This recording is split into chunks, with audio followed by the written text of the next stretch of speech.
Hey, welcome back to the 7 Minute Stories here on the 167. I'm here with Aston, Lucy. How are you doing tonight, Aston? Good, how are you? Good.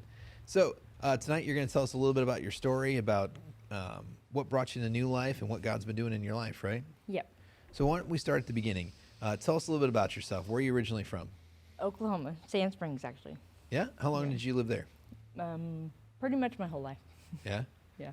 But recently you were in what, Independence? No, I actually walked from Oklahoma up here. Oh, you did? Yeah. Wow. Yeah. My sister and them just came and picked me up from not Independence, but the town after that. Starts with a C. I don't remember the name of it, but yeah. So, tell me that story, because you said like you walked here from Oklahoma. Tell me a little bit about what was going on and what drove you to that. Actually, I couldn't tell you. I just woke up one day and just started walking, and I didn't tell my mom I was leaving. I didn't call my sister or my niece or anybody until after I got up here.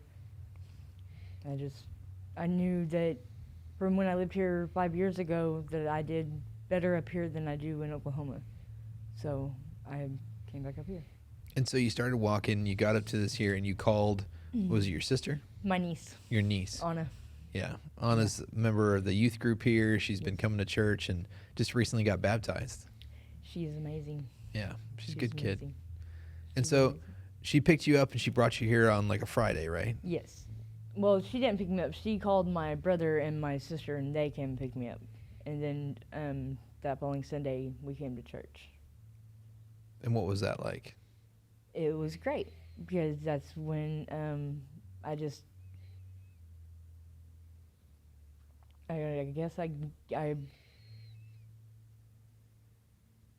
I don't know.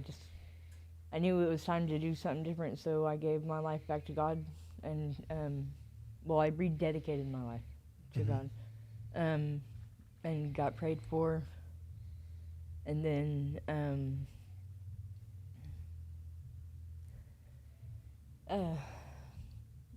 had a little bump in the road with my sister, so I left her house and then was on the streets in Olathe and stuff for a couple days, living in the homeless shelters, and then the church people or Mike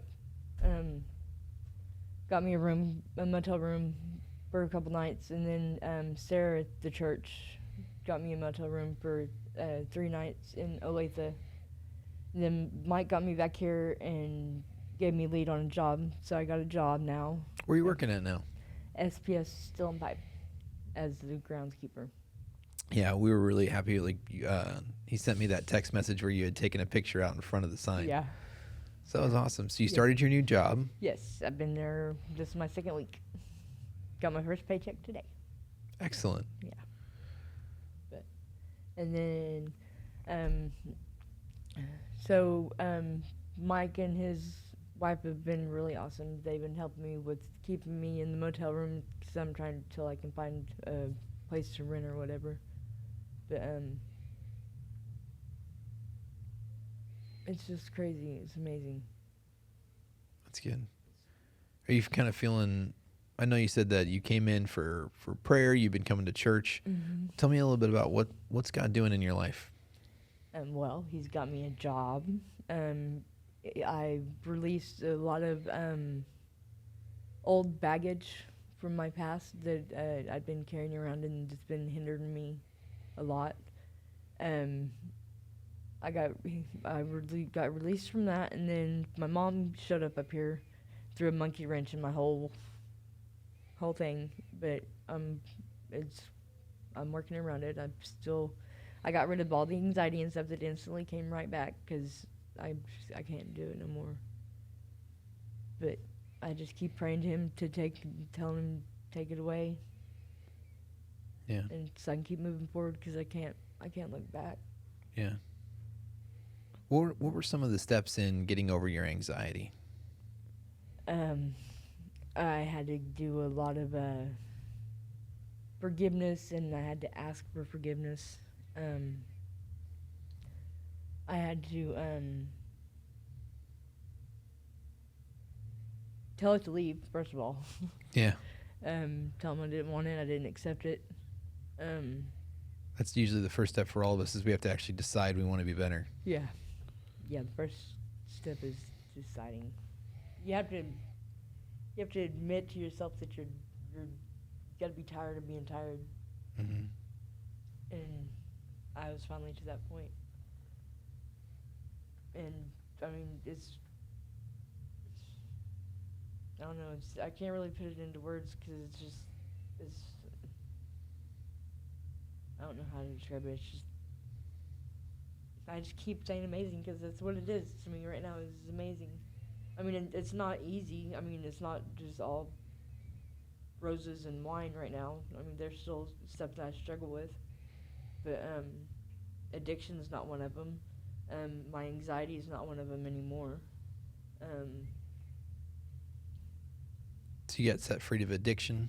yes, yes, that was the biggest thing for me was getting rid of that because that was a bad ordeal. And I got to talk to my daughter, Oh yeah. and her adopted parents. They sent me more pictures of her. How old is she now? 2. Well, she's not 2 yet. She'll be 2 in June. So 2 years ago you had a daughter, and then did you work with the couple to? I put her up for adoption. I didn't find out I was pregnant until I was 7 months, but so and I was really bad in my addiction the first part of the 7 months. So I knew that the state would have automatically interjected because there was no way, even if I'd have stopped cold turkey right that day that I found out I was pregnant, she'd have still tested positive. And I wasn't going to let state get another one of my kids. So I put her up for adoption, and it's really awesome because her adoptive parents are like, I know in my heart that she was meant to be with them. And I mean, there's different factors that lead into that. That's why I say that, but I mean, I know that that's where she's supposed to be. And it was an open adoption. I'm supposed to get to see her twice a year, but I haven't got to see her yet because they're not comfortable with that part yet, but we'll get there eventually. Well, I mean, now you're clean. You've got a job. Like those are all really positive steps towards that. Yeah. So you also recently got water baptized. Oh, yes. I forgot about that. Yeah, that was, what 2 Sundays? Last Sunday or the Sunday before last? Yeah. Yeah, that was awesome, too. That was really awesome. I think that's when I actually got free of the actual cleansing of the anxiety and the stress and all that baggage. I mean, I did the prayer and got filled with the Holy Spirit directly after my baptism. Yeah. And you haven't struggled with the addiction. You're doing better with anxiety. You feel like you can handle it. Mm-hmm. I am handling it. But, like when you start to feel that way, like what do you do now? I pray. Yeah. Or I grab my Bible, like I did this morning. I grabbed my Bible and I opened it. I held my Bible in my hand and I said, "Okay, show me what you want me to see." And he showed me Daniel, chapter 9, verse 24 through 27. I don't remember exactly what it says, but it's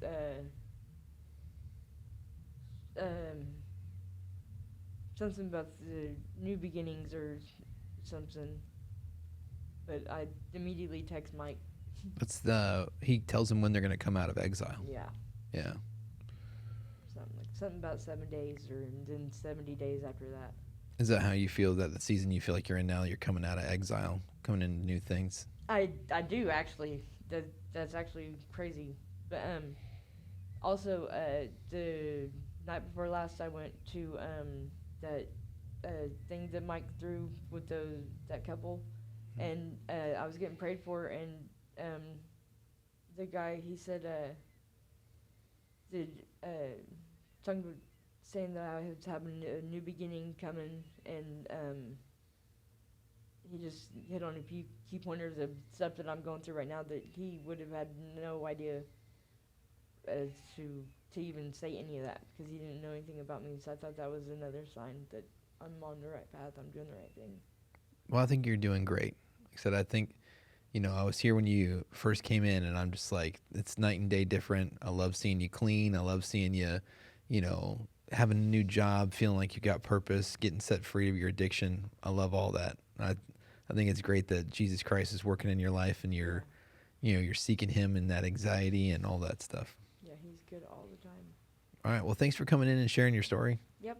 All right. Thank you. We'll see you guys next time here on 7 Minute Stories.